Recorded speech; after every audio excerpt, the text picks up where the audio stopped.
Dan malam ini kita akan membahas tentang qasasul Quran, kisah-kisah Al-Quran,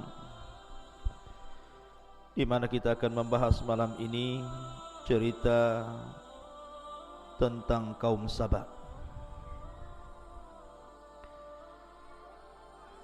Bicara tentang kaum Saba artinya kita bicara tentang keajaiban dunia. Karena kaum Saba itu dianugerahkan banyak nikmat oleh Allah Subhanahu wa taala yang tidak dianugerahkan di negeri-negeri di dunia, tentu di zaman itu.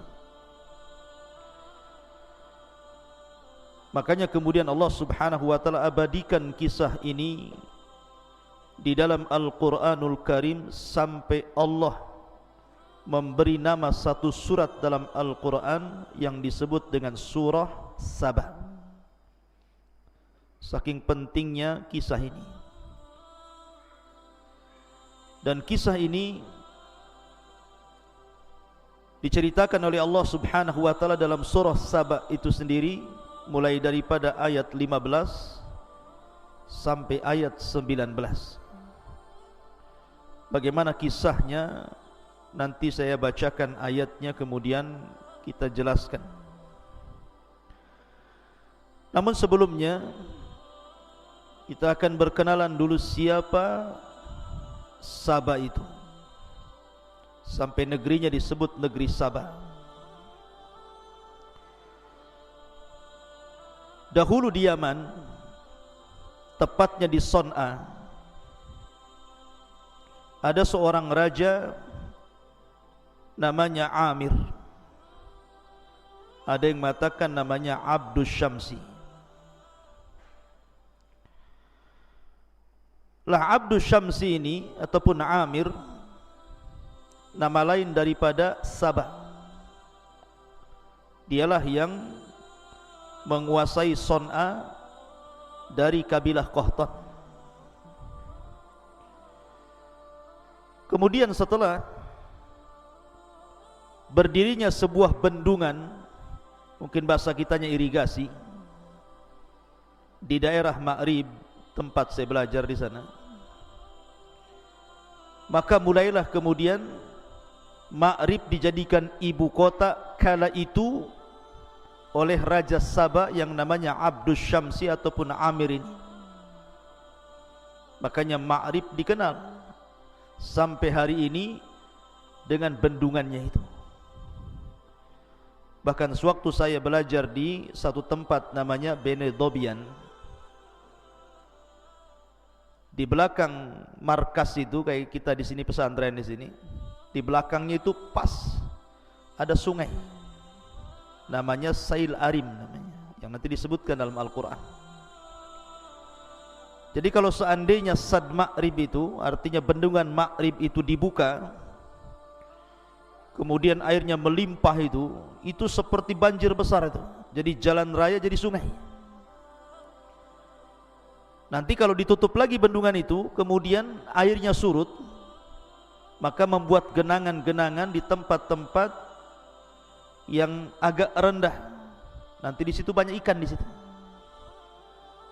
Dan hampir 1 tahun saya makan ikan di situ. Ikan mujair itu bukan kecil, 2 telapak tangan segini ikannya. Kemudian ada juga ikan semacam gabus gitu ya, tapi bukan gabus kecil. Panjangnya gabus itu sebesar kaki antum itu, 1 meter. Dan ditangkapnya mudah, tidak melawan, tidak kalau gabus di sini ditangkap lari, itu ditangkap. Makanya kita sebut ikan bodoh-bodoh. Jadi tangkap bodoh, diam saja. Ya. Jadi kalau nampak ikan itu ikan bodoh-bodoh katanya. Artinya bahwa kisah ini terjadi di satu daerah di Jazirah Arab, tepatnya di Yaman, lebih tepat lagi di Ma'rib. Kisah ini terjadi di Ma'rib karena ada puing-puing bekas kerajaan Ratu Balqis itu masih ada. Dijadikan monumen di situ, banyak wisatawan yang datang melihat bekas reruntuhan dari kerajaan Saba, Ratu Balqis di situ. Walaupun memang ada terjadi perselisihan tentang masalah letak di mana Saba itu sebenarnya, tetapi yang masyhur dari ulama-ulama sejarah dan ahli tafsir bahwa Saba itu letaknya di Jazirah Arab, atau lebih tepat lagi di Yaman, atau lebih khusus lagi di Ma'rib. Tetapi ada juga yang mengatakan bahwa Saba itu ada di Ethiopia sana. Tapi ini tidak masyhur pendapat ini. Pendapat yang masyhur adalah letaknya di Ma'rib Yaman. Ma'asyiral muslimin yang dimuliakan Allah Azza wa Jalla, baik kita akan baca ayatnya, kemudian kita kisahkan. Menarik kisah ini sebenarnya. Allah Subhanahu wa taala berfirman dalam surah As-Saba ayat 15 dan seterusnya, laqad kana li saba'in fi maskanihim ayat. Sungguh bagi kaum Saba itu ada tanda-tanda kuasa Allah. Ya, karena Saba satu di antara keajaiban dunia, negeri yang sangat diberkahi kala itu, membuat negeri-negeri di luar Yaman cemburu dengan negeri Saba itu. Kemudian Allah mengatakan jannatani an yaminin wa shimal. Di tempat kediaman mereka ada dua buah kebun di sebelah kiri dan juga sebelah kanan. Kemudian Allah mengatakan kulu mir rizqi rabbikum washkurulah baldatun thayyibatun wa rabbun ghafur. Makanlah olehmu rizki yang dianugerahkan Rabbmu dan bersyukurlah. Adalah negeri yang baik dan memiliki Rabb yang maha pengampun. Fa'aradu, mereka pun berpaling. Fa'arsalna alaihim sailal arim. Setelah mereka berpaling, maka Allah Subhanahu wa ta'ala datangkan banjir yang sangat besar meluluhlantakkan negeri Saba. Wa baddalnahum bi jannataihim jannataini dhawatai ukulin khamtin wa athlin wa syai'in min sidrin qalil.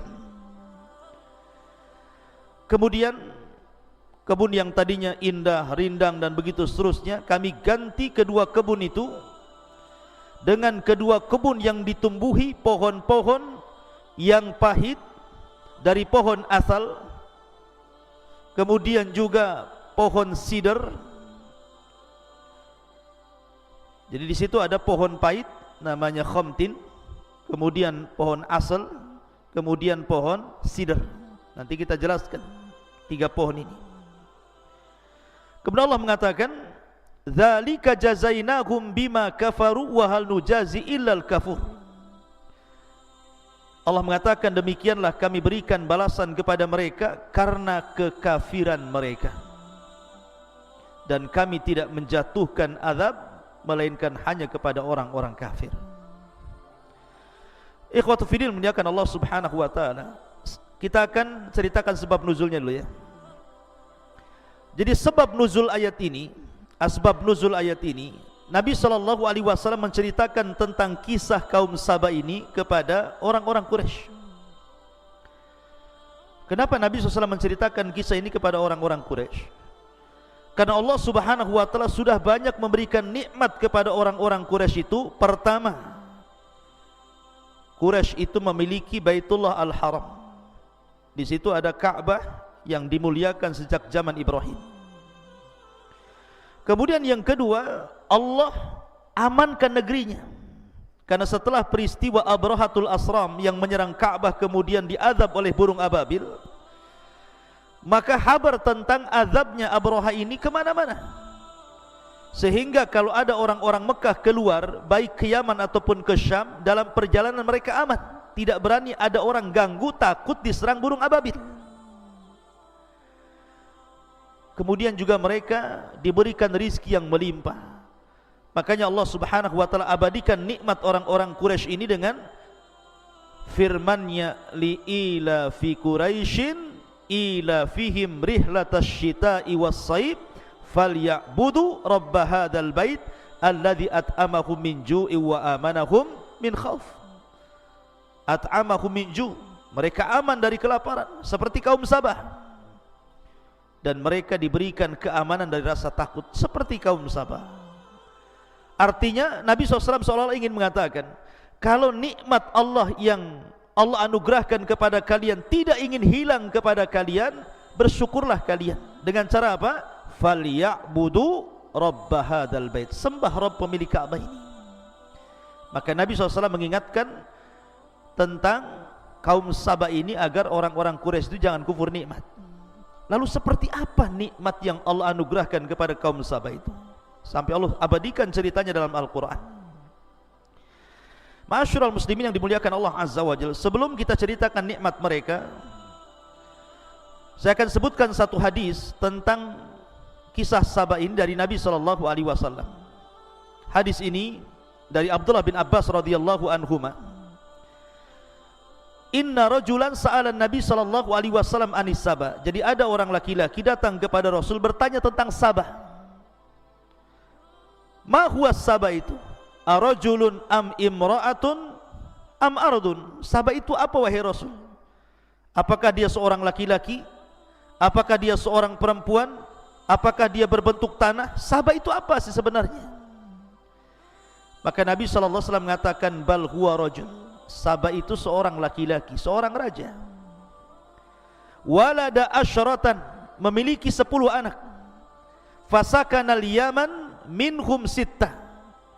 Dari 10 anak Sabah itu 6 orang tinggal di Yaman. Kemudian wabisyami minhum arbah, adapun yang 4 tinggal di Syam. Siapa anak-anak Sabah yang tinggal di Yaman itu? Pertama Madhaj, yang kedua Kandah, yang ketiga Al-Azdu, yang keempat Asy'ariyun. Nah, makanya nanti ada kabilah Asy'ariyun. Orang-orang Sabaiyah ini orang-orang yang dari keturunan Sabah yang 6 yang tinggal di Yaman, namanya Madhaj, kemudian Kandah, kemudian Al-Azdu, kemudian Asy'ariyun, kemudian Anmar, dan yang terakhir Khimyar. Nanti semua jadi kabilah nih. Makanya di antara sahabat itu ada namanya Abu Musa Al-Asy'ari, karena salah satu putra Sabah itu namanya Asy'ariyun, tinggal di Yaman, nanti jadi kabilah. Kemudian Himyar, makanya ada kabilah namanya Al-Himyari. Ketika kita bicara tentang siapa? Orang Yahudi yang pura-pura masuk Islam di zaman Utsman, namanya siapa? Abdullah ibnu Sabah As-San'ani Al-Himyari. Nanti jadi kabilah-kabilah itu. Adapun yang 4 di Syam, namanya Lakhmun, Judhamun, Amilatun, dan Ghassan. Ini semua anak-anak dari Sabah itu. Jadi cerita Sabah juga dikisahkan dalam hadis Nabi SAW. Taib. Ketika Allah Subhanahu wa taala berfirman di sini, laqad kana li saba'in fi maskanihim ayah. Sungguh bagi kaum Sabah itu ada tanda-tanda kuasa Allah Subhanahu wa taala. Jannatani an yaminin wa shimal, kulu min rizqi rabbikum washkurulah, baldatun thayyibatun wa rabbun ghafur. Di mana negeri Sabah itu diapit dengan 2 kebun, dari sebelah kanan dan sebelah kiri, dan kebun itu penuh dengan buah-buahan, penuh dengan makanan, kemudian air yang mengalir yang tanpa mereka harus bercapek-capek menyiramnya. Kemudian Allah mengatakan, makanlah dari rizki Rabb kalian, bersyukurlah, karena negeri Sabah adalah baldatun thayyibatun, negeri yang sangat baik, wa rabbun ghafur, dan Rabb yang maha pengampun. Ikhwan yang dimuliakan Allah Azza wa Jalla, jadi ada yang mengatakan peristiwa kaum Sabah ini terjadi sebelum Nabi Sulaiman datang dan mendakwahi Ratu Balqis. Ada juga yang mengatakan peristiwanya setelahnya. Wallahu alam, karena Al-Quran itu ada ihtimal, ada kemungkinan-kemungkinan. Tapi yang jelas bahwa gambaran negeri Saba ini, ikhwan, digambarkan oleh para ulama apa saja nikmat yang Allah anugerahkan kepada mereka. Pertama, ja'alallahu hawa'an naqiyah. Allah jadikan negeri Saba itu memiliki hawa yang sangat bersih, udara yang tidak pernah tercemar. Bahkan udara itu bisa membunuh kuman-kuman. Jadi kalau ada orang datang dari negeri orang masuk ke negeri Saba, umpamanya kepalanya banyak kutunya gitu ya, maka masuk ke negeri Saba itu mati tuh kutu-kutunya itu, nggak perlu disampo lagi. Kalau ke Jabal Uhud terbalik ya, dari rumah tak ada kutu, masuk Jabal Uhud banyak kutu pula. Ah, itu antum tidur sama bantal orang yang ada kutunya, merayap dia masuk ke rambut antum pula. Jadi negeri Saba itu diberikan hawa yang sangat bersih, dan itu digambarkan oleh Al-Imam Ibnu Jauzi rahimahullahu taala di dalam kitabnya Zadul Masir. Apa kata beliau? Wa yamurrul gharib bibaldatihim wa fi thiyabihil kummal fayamutul kummal litibi hawaiha, katanya. Lihat kata Ibnu Jauzi, kalau ada orang asing masuk ke negeri Saba itu, kemudian di bajunya itu mungkin ada semacam kutu. Antum tahu kan kutu yang di baju itu? Kalau antum zaman dulu lah, kalau sekarang mungkin tidak ada ya. Biasanya ada di kasur-kasur itu. Kalau orang Jawa Barat bilangnya tumbila namanya. Tahu yang di kasur-kasur yang suka gigit ngambil darah itu. Makanya orang dulu biasanya kalau kasur itu dikeluarkan, dijemur tuh. Kadang-kadang disemprot baygon gitu. Tapi sekarang sudah nggak ada lagi itu. Sudah punah gitu ya. Dengan berzamannya panjangnya zaman, beralihnya zaman, hilang pula tuh tumbila tuh. Jadi kalau seandainya seseorang itu pakai baju kemudian ada kutunya gitu ya, masuk ke negeri Saba, mati tuh kutu itu. Kenapa? Litibi hawaiha, karena saking bagusnya, saking jernihnya, saking bersihnya hawanya itu. Ini satu kenikmatan yang Allah berikan. Yang kedua, barakallahu fi amwalihim wa ma'ashihim. Allah berkahi hartanya. Orang-orang Saba itu tidak ada miskin, semua kaya, nggak ada cerita kelaparan itu, semua kaya.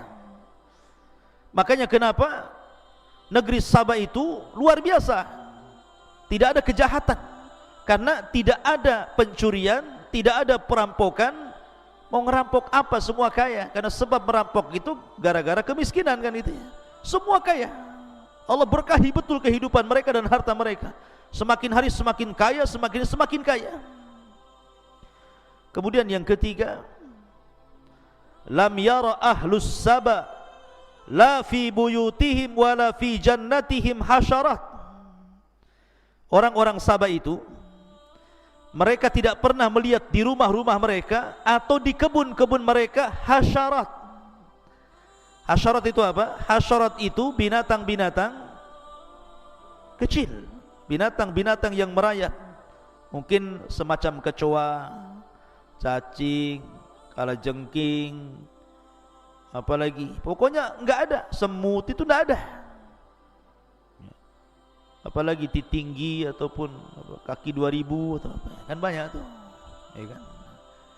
Binatang-binatang itu kalau antum masuk kebun tuh kan, kebun Jabal Uhud saja ada macam-macam tuh binatang antum dapati itu. Tetapi di negeri Saba ini, dan itu juga disebutkan oleh Imam Al-Jauzi rahimahullahu taala. Apa kata Imam Ibnu Jauzi? Walam yakun yura fi baladihim hayyatun wala aqrabatun wala ba'udatun wala dubabun wala burghus. Nah, lihat, kaum Saba itu tidak pernah melihat ada ular, ada kalajengking, ada nyamuk, ada lalat, ada burghus, binatang-binatang kecil, tidak ada. Subhanallah. Tidak di rumah, tidak di kebun. Kalau kita kan masuk kebun kadang-kadang takut ular, takut kalajengking, takut binatang-binatang buas gitu. Ini kaum Saba tidak ada binatang-binatang kayak gitu itu. Subhanallah ya. Jadi masuk hutan itu betul-betul tidak didapati satupun hasyarat, binatang-binatang kecil itu. Memang bersih dari binatang-binatang, murni kebun itu bersih dari hal-hal yang seseorang menakutkan atau menjijikan dari binatang-binatang kecil itu. Kemudian yang nomor 4, barakallahu fi ardihim. Allah berkahi buminya. Betul-betul Allah berkahi buminya. Jadi kaum Saba itu tidak pernah yang namanya panen itu musiman. Musim terus saja. Bayangkan coba, kalau kita mau duren, itu nunggu musim duren tuh setahun sekali kan. Kadang-kadang nggak musim duren, nyari durennya kemana? Ke Nagoya. Banyak ustadz duren nggak musim ya, tapi kan nggak musim di sini, musim di sana. Tapi kaum Saba ini tidak pernah tidak musim terus, bayangkan. Apa nggak enak tuh ya. Makanya Allah berkahi buminya tuh. Kemudian yang nomor 5, hayatuhum fil amni wal aman. Kehidupan mereka betul-betul di atas keamanan. Tidak ada perampok, nggak takut dicuri, nggak takut diperkosa, nggak takut, pokoknya jalan kemana saja perempuan sendirian itu aman. Dan yang lebih hebatnya ikhwan, annahum idza safaru ila ardi Syam kanu aminina minal a'da mutmainnina alal ghada ghaira khaifina minal ju'i wad dhama. Apabila mereka safar dari negeri Saba ke Syam, perjalanan 2000 lebih kilo gitu ya, mereka merasa aman dari musuh, merasa aman dari al-ghada. Al-ghada itu maksudnya makanan.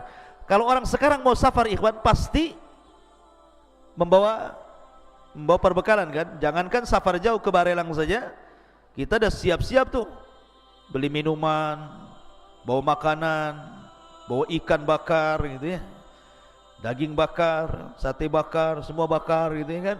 Itu ke Barelang saja itu kita kadang-kadang bawa bekal, padahal kita pakai mobil. Di zaman itu tidak ada mobil.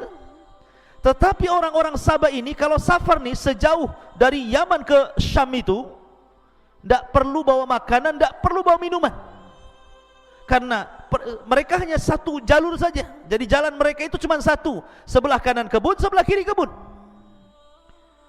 Subhanallah. Dan dalam kebun itu penuh dengan makanan, penuh dengan buah-buahan, dan ada air yang mengalir, tinggal minum saja. Kemudian hawanya sangat bersih sekali. Jadi mereka itu pergi ke mana-mana nggak bawa apa-apa itu. Lihat, luar biasa negeri Saba ini, kemana-mana nggak bawa bekal. Ke Syam, balik ke Syam biasa saja. Bahkan yang lebih ajaib lagi, kata Imam Qatadah rahimahullahu taala, kanatil mar'atu tamurru bil miqtal ala ra'siha fatamtali'u minas thimari mimma yatasaqatu fihi min nadjihi wa kathratihi. Bahkan kalau seorang wanita ingin mengambil buah, ingin memanen, tidak perlu manjat, tidak perlu pakai kayu gitu ya, tidak perlu dipetik, cukup diletakkan saja di kepala wadahnya itu, ya kan? Kemudian berjalan tuh masuk kebun, keluar kebun sudah penuh tuh isinya tuh. Lihat, ya. Anda coba, ini mukjizat ini keanehan luar biasa kan? Kita ini mau cari mangga saja, mau metik mangga itu di pohonnya, harus perang lagi dulu dengan semut rangrang itu, dengan semut merah itu. Kadang-kadang zaman dulu itu bawa abu tuh biasanya. Kalau saya dulu di desa-desa itu kalau mau manen mangga itu bawa abu bakar tuh, ditebar itu di di batang-batangnya, ngelawan semut rangrang itu supaya jangan digigit. Tetapi karena banyaknya semut, ya percuma juga, ada juga yang gigit kan gitu ya. Kadang-kadang nggak tahan, terjun payung dia dari atas. Jadi kita ini mau ngambil buah-buahan saja, musuhnya banyak di pohon itu. Ini kaum Saba kalau mau metik buah cukup diletakkan embernya di atas kepala, jalan saja ke kebun, keluar udah penuh tuh. Subhanallah. Kata Imam Qatadah rahimah, saking suburnya Begitulah keajaiban negeri Sabah. Coba, wajar kalau negeri-negeri di luar Sabah cemburu dengan negeri itu, makanya Allah istilahkan dengan kalimat jannah, sorga. Jannatan, dua sorga, dua kebun. Saking indahnya, ya. Ma'asyiral muslimin yang dimuliakan Allah Azza wa Jalla, ini nikmat yang luar biasa. Akan tetapi kaum Sabah ini, mereka tidak bersyukur kepada Allah Subhanahu wa ta'ala. Ketika Allah Subhanahu wa ta'ala anugerahkan nikmat itu karena mereka mentauhidkan Allah, tetapi lambat laun tauhid mereka luntur. Lambat laun akhirnya mereka al-ghaflatu an syukrillah ala ni'amihi. Jadi mereka itu lalai akan mensyukuri nikmat Allah Subhanahu wa ta'ala. Jadi saking enaknya, sudah hidup enak gitu ya, nyaman, enak, tentram, lupa dia sama Allah Azza wa Jalla. Makanya Allah mengatakan apa? Kalla innal insana la yatgha an ra'ahu istaghna. Terkadang manusia mudah melampau ketika Allah bentangkan kekayaan kepadanya. Makanya Rasul dalam khutbah terakhir sebelum wafatnya, apa kata Rasul? Mal faqra ahsya alaikum. Bukanlah ketakutan yang bukanlah kefakiran yang aku takutkan kepada kalian.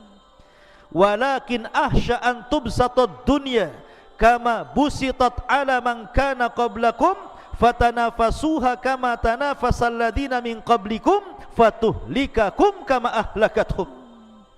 Tetapi yang aku takutkan, kata Rasul, kalau dibentangkan dunia kepada kalian, kalian berlomba-lomba mengejar dunia meninggalkan akhirat, kemudian Allah hancurkan kalian sebagaimana umat dulu Allah hancurkan karena itu.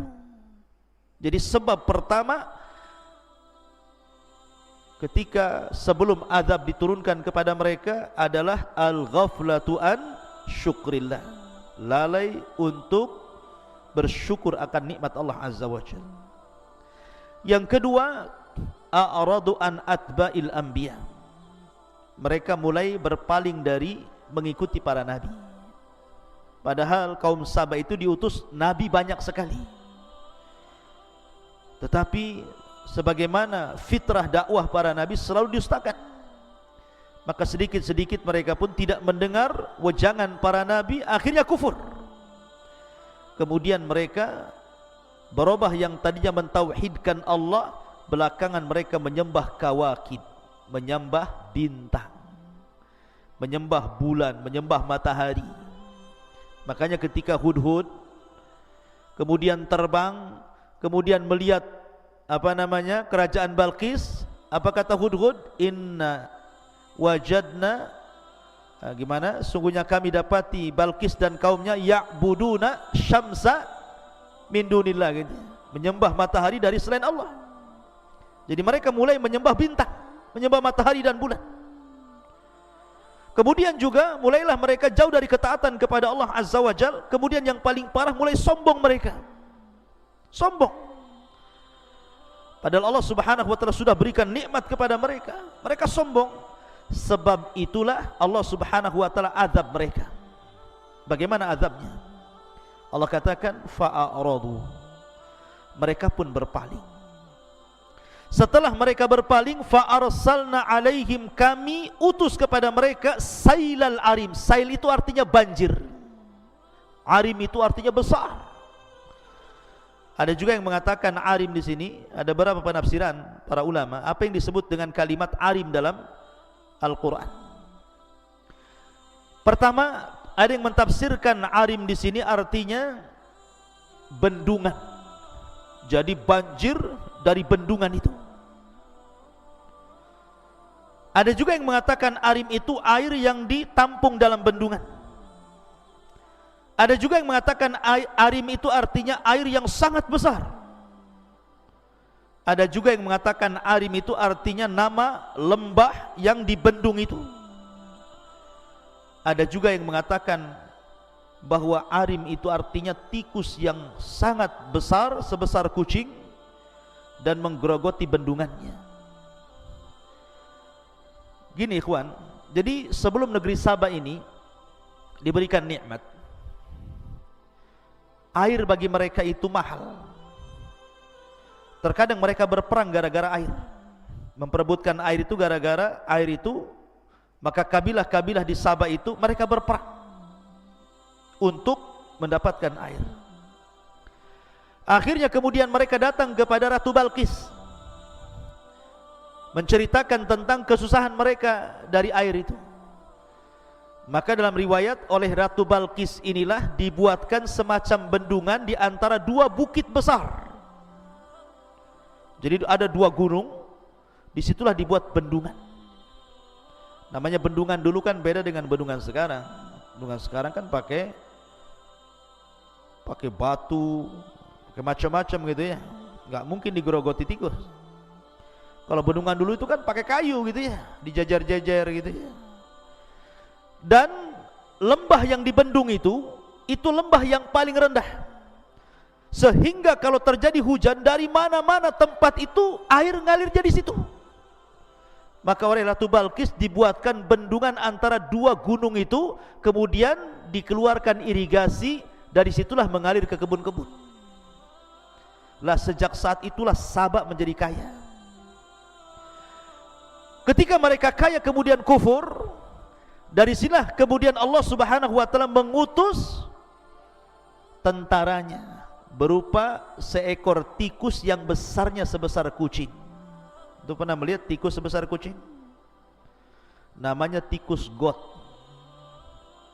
Saya pernah lihat YouTube tahun berapa dulu ya, ketika masih ada YouTube awal-awal tuh. Ketika ada orang ketangkap di Jakarta, orang jual bakso pakai daging tikus.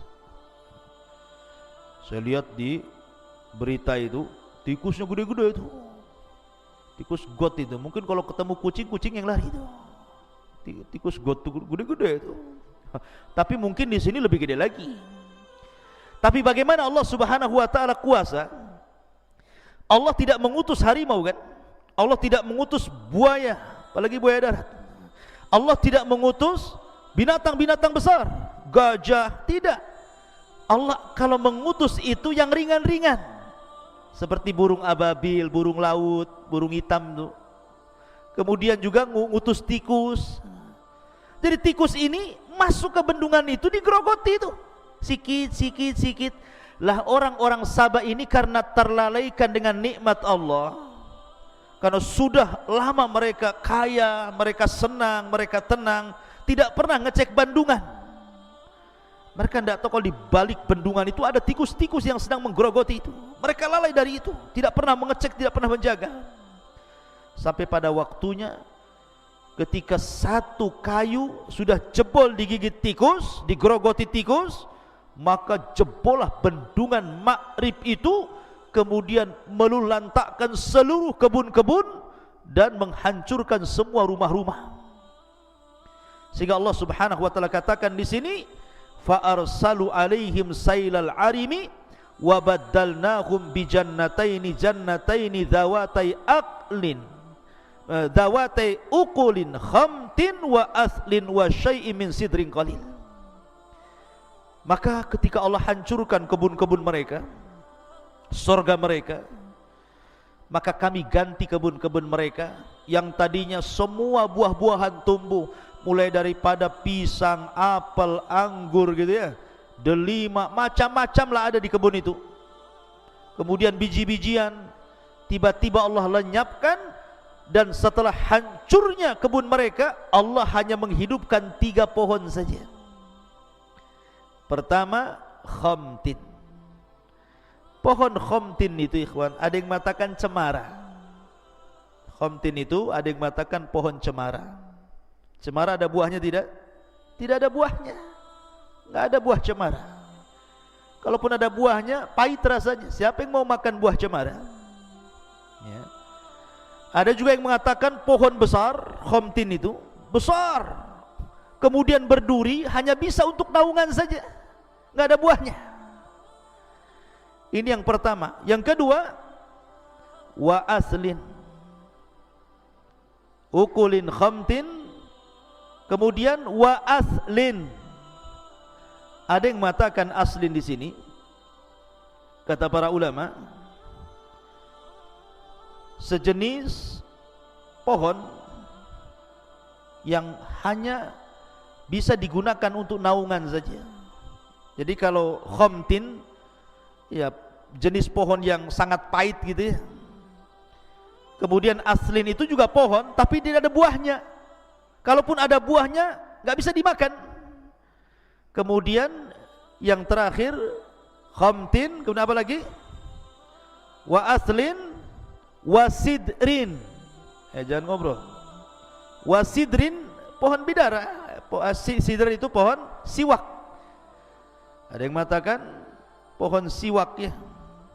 Siwak nggak bisa dimakan siwak itu. Siwak itu akarnya ya untuk gigi saja ya. Lihat, bayangkan apa namanya, sidar. Sidar itu ya pohon bidara afwannya. Sidar itu pohon bidara, ada buahnya tetapi kecil buahnya, tidak mencukupi gitu ya. Bayangkan coba Allah Subhanahu wa taala azab mereka dengan ditumbuhkan 3 pohon ini saja. Ada yang mengatakan khamtin itu siwak, ada yang mengatakan aslin itu cemara, ada yang mengatakan sidar itu ya bidara. Hanya 3 pohon itu saja yang hidup di negeri Sabah itu sampai sekarang. Kecuali mungkin orang yang ingin bertani gitu ya, padang pasir disulap menjadi sawah gitu. Kayak waktu saya di Ma'rib juga gitu, ada padang pasir itu dalam setahun bulan-bulan tertentu nanti jadi sawah, dikelola untuk gandum, padi lah kalau bahasa kitanya ya. Ada juga pohon jeruk gitu ya. Di Ma'rib itu banyak jeruk ya. Tetapi kalau kita melihat sejarah ini, bagaimana Allah Subhanahu wa taala memberikan nikmat, akhirnya Allah hancurkan, kemudian Allah sisakan hanya 3 pohon ini saja, sehingga Allah mengatakan dzalika jazainahum bima kafaru wa hal nujazi illal kafur. Demikianlah kami beri balasan kepada mereka karena kekafiran mereka, dan kami tidak menjatuhkan azab melainkan kepada orang-orang kafir. Lihat bagaimana Allah Subhanahu wa taala mengadab mereka. Kemudian juga Allah Subhanahu wa taala lanjutkan pada ayat 18-nya. Wa ja'alna bainahum wa bainal qura allati barakna fiha quran zahiratan wa qaddarna fiha as-sayra siru fiha layaliya wa ayyaman aminin. Dan kami jadikan antara mereka penduduk Sabah itu dan negeri-negeri yang kami berkahi Syam beberapa negeri yang berdekatan, dan kami tetapkan antara negeri-negeri itu jarak-jarak perjalanan. Kata Allah, berjalanlah kamu di negeri-negeri itu pada malam dan siang hari dengan aman. Faqalu, dan mereka mengatakan, Rabbana ba'id baina asfarina wa zalamu anfusahum faja'alnahum ahaditha wa mazzaqnahum kulla mumazzakin inna fi dzalika laayatin likulli sabarin syakur. Maka mereka berkata, ya Tuhan kami, jauhkanlah jarak perjalanan kami, dan berarti mereka menzalimi diri mereka sendiri, maka kami jadikan mereka bahan pembicaraan dan kami hancurkan mereka sehancur-hancurnya. Sungguh pada yang demikian itu benar-benar terdapat tanda-tanda kuasa Allah bagi setiap orang yang sabar dan bersyukur. Begini maksudnya, ikhwan. Tadi saya sudah jelaskan, orang-orang Sabah ini mereka suka safar ke Syam, dan dari Sabah ke Syam itu kiri kanannya kebun-kebun tadi. Jadi kalau mereka safar pakai unta, pakai kuda, jalan kaki, karena kiri kanannya banyak kebun, kayaknya kok ke Syam itu dekat gitu, tidak perlu bawa bekal. Jadi mereka menginginkan kalau bisa, ya Rabb, Syam itu dijauhkanlah dari kami, biar safar kami lebih jauh lagi, biar sekali-kali kami safar itu bawa perbekalan katanya. Kurang ajar nggak tuh? Sudah dikasih nikmat, mau dijauhkan lagi Syam itu supaya jalannya jauh, sekali-kali kami jalan bawa bekal katanya. Persis seperti perkataan Bani Israel yang Allah Subhanahu wa taala berikan manna wa salwa. Manna dan salwa, manna itu semacam makanan daging burung, salwa itu semacam madu, minuman. Mereka ketika makan manna dan salwa itu kan tidak harus bekerja, sudah ada di situ. Mau makan pagi, mau makan siang, mau makan malam, sudah ada, karena manna wa salwa itu makan dari langit. Sudah diberikan makanan enak, mereka mengatakan kepada Musa, ya Musa, kami sudah bosan mana dan salwa ini. Kalau bisa carilah makanan yang bawang-bawang, sayur-sayur, mimbakliha wa kithaiha wa fumiha wa adasiha wa basoliha. Kalau bisa yang pakai bawang lah, bawang putih, bawang merah, biji-biji. Dikasih makan enak, mau makan yang enggak enak. Lah kaum Saba ini sama gitu. Dikasih perjalanan yang dekat gitu ya, dari Sabah ke Syam itu sudah enak, pergi kemana aman, mau siang mau malam. Bahkan seandainya ada seorang wanita 10 hari safar, tidak ada yang berani ganggu dia, saking amannya. Dan tidak perlu bawa bekal, pulang pergi, pokoknya nggak perlu bawa dompet. Tapi mereka mengatakan, ya Rabb, kami bosan, ya, kami maunya Syam itu kalau bisa dijauhkanlah dari kami, biar kami kalau pergi itu bawa bekal katanya. Sebab itulah maka Allah Subhanahu wa taala hancurkan mereka, dan setelah kehancuran itu faja'alnahum ahadits, mereka pun dibicarakan orang satu dunia, bahkan dibicarakan Al-Qur'an sendiri, wa mazzaqnahum kulla mumazzaq, kami cerai beraikan mereka. Akhirnya setelah tragedi banjir ini, orang-orang Sabah itu ada yang ke Persia, ada yang ke Jazirah Arab, ke Yathrib, ada yang ke Mekah, ada yang ke Ethiopia, ada yang kemana-mana mereka mencar. Salah satunya adalah Amr ibn Amir. Amr ibn Amir itu dari Sabah akhirnya hijrah ke Yathrib, yang kemudian belakangan menjadi kakek buyutnya dua kabilah Khazraj dan Aus, yang belakangan setelah Rasul datang ke Madinah, dua kabilah itu disebut Ansor. Orang-orang Ansor, orang-orang Ansor dari keturunan Amr ibnu Amir. Lah Amr ibn Amir ini salah satunya adalah orang yang terkena korban azab pecahnya bendungan Ma'rib, kemudian belulantakkan negeri Sabah, maka dia hijrah ke Yathrib, kemudian beranak pinak, jadilah dua kabilah namanya Khazraj dan Aus. Belakangan Khazraj dan Aus itu jadi sahabat Nabi SAW dari kalangan Ansar. Makanya Allah mengatakan, inna fi dzalika laayatin likulli sabarin syakur. Pada yang demikian itu benar-benar terdapat tanda kekuasaan Allah bagi setiap yang bersabar dan juga bersyukur. Wallahu a'lam bishawab. Ini diantara kisah negeri Sabah dalam Al-Quran. Subhanakallah bihamdika asyhadu an la ilaha illa anta astaghfiruka wa atubu ilaik. Allah ta'ala. Assalamualaikum warahmatullahi wabarakatuh.